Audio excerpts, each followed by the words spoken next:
সারা বাংলা তৃণমূল শিক্ষা বন্ধু সমিতির পক্ষ থেকে কয়েক দফা দাবিতে বিদ্যাসাগর বিশ্ববিদ্যালয়ের প্রশাসনিক ভবনের গেটে অবস্থান বিক্ষোভে বসা হয় বৃহস্পতিবার। এদিন তারা বেশ কয়েক দফা দাবিতে এই অবস্থান বিক্ষোভে বসেন। অস্থায়ী কর্মীদের নির্দিষ্ট বেতন, মাতৃত্বকালীন ছুটির সময় মহিলা কর্মীদের বেতন কাটা যাবে না সহ কয়েক দফা দাবি তুলে ধরেন তারা। বিশ্ববিদ্যালয়ের উপাচার্যের বিরুদ্ধে একাধিক বিষয়ে ক্ষোভও উগরে দেন বিশ্ববিদ্যালয়ের স্থায়ী এবং অস্থায়ী কর্মীরা। তাদের দাবি মানা না হলে বৃহত্তর আন্দোলনে নামবেন বলে হুঁশিয়ারি দেন তারা। নিয়ম মেনে সকল কর্মচারীদের স্বাস্থ্য বীমা চালু করতে হবে।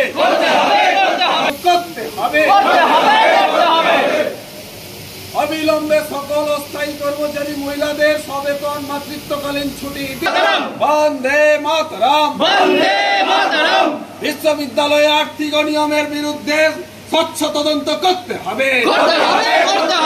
বিশ্ববিদ্যালয়ে কোঅপারেটিভের আর্থিক অনিয়মের বিরুদ্ধে স্বচ্ছ তদন্ত করতে হবে।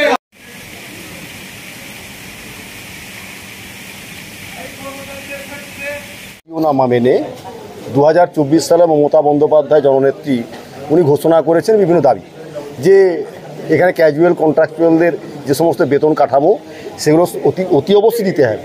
কিন্তু বিদ্যাসাগর বিশ্ববিদ্যালয়ের রাজ্যপাল নিয়োগপ্রাপ্ত ভাইস চ্যান্সেলর মহোদয় দেখছেন 18 মাসে বছর কিভাবে করে উনি এড়িয়ে পালিয়ে যান। স্বাভাবিকভাবে আমরাও চেষ্টা করছি যাতে উনি পালিয়ে যেতে না পারেন।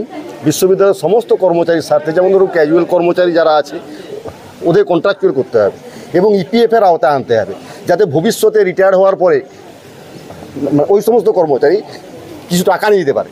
সেটা করছেন না, উনি চুপচাপ বসে আছেন। উনি সুন্দরবন দেখাচ্ছেন, আবহাওয়া দেখাচ্ছেন, এসব করে কোনো লাভ নেই। একটা কর্মচারী তার আপেলকে মাসে যেন বেতন নিয়ে যায়, আপেল কিনতে পারে না, সে আপেল কিনতে গেলে আলু কথা ভাবে।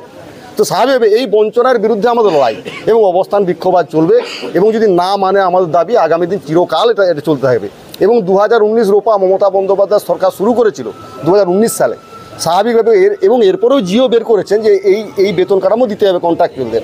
সেই কন্ট্রাক্ট কিন্তু সেই বেতনও মানা হয়নি, এবং ভাইস চ্যান্সেলর মহোদয় ঘুমোচ্ছেন এবং বলছেন হ্যাঁ হবে করে আজকে প্রায় ধরুন 1 বছর অতিক্রান্ত হতে যায় প্রায়। তো স্বাভাবিকভাবে এগুলোকে নিয়ে এবং ক্যাশ প্রমোশন, বিশেষ করে প্রমোশন পার্মানেন্ট স্টাফ যারা আছে এদের প্রমোশন হচ্ছে না।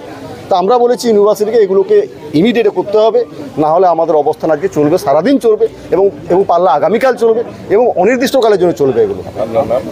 আমার নাম তাপস জানা, আপনি সংগঠন ভাইস প্রেসিডেন্ট। ভর্তি চলছে 2024-2025 শিক্ষাবর্ষে ভর্তি চলছে টাকলা মাদার টেরেসা শিক্ষানিকেতন, টাকলা নারায়ণগড়, পশ্চিম মেদিনীপুর। শিশু কেন্দ্রিক পঠন পাঠন সহ সিবিএসই সিলেবাসে পাঠদান করা হয়। আমাদের বিদ্যালয়ের বৈশিষ্ট্য, পড়ুয়াদের পড়ার ভীতি দূর করতে নার্সারি থেকে 5ম শ্রেণী পর্যন্ত স্মার্ট ক্লাসের মাধ্যমে বিশেষ প্রশিক্ষণ দেওয়া হয়। সিসিটিভি নজরদারি সহ পরিবেশ বান্ধব ক্যাম্পাসে পড়ুয়াদের মন ভালো করবে, পড়াশোনায় যোগাবে বাড়তি উৎসাহ। পরিবহনের সুব্যবস্থা আছে। ন্যূনতম ফি কাঠামোতে এখানে পাবেন লাইব্রেরি ও ল্যাবরেটরির সুবিধে। পড়ুয়াদের পড়ার মান উন্নত করতে সাপ্তাহিক পরীক্ষার ব্যবস্থা আছে। সহ পাঠ্যক্রম কার্যক্রম যেমন আবৃত্তি, নাচ, গান ও অঙ্কনের প্রশিক্ষণ দেওয়া হয়। পড়ুয়াদের জন্য স্বাস্থ্যবিধি মানা ও নিরাপদ পানীয় জলের ব্যবস্থা আছে। আউটডোর গেমসের জন্য এখানে রয়েছে খেলার মাঠ। সুদক্ষ শিক্ষক দ্বারা শিক্ষা প্রদান। টাকলা মাদার টেরেসা শিক্ষানিকেতন, টাকলা, নারায়ণগড়, পশ্চিম মেদিনীপুর। নার্সারি থেকে 5ম শ্রেণী পর্যন্ত 2024-2025 শিক্ষাবর্ষে ভর্তি চলছে। বিশদ জানতে ও ভর্তির জন্য যোগাযোগ করুন 6294423449 অথবা 9732864896।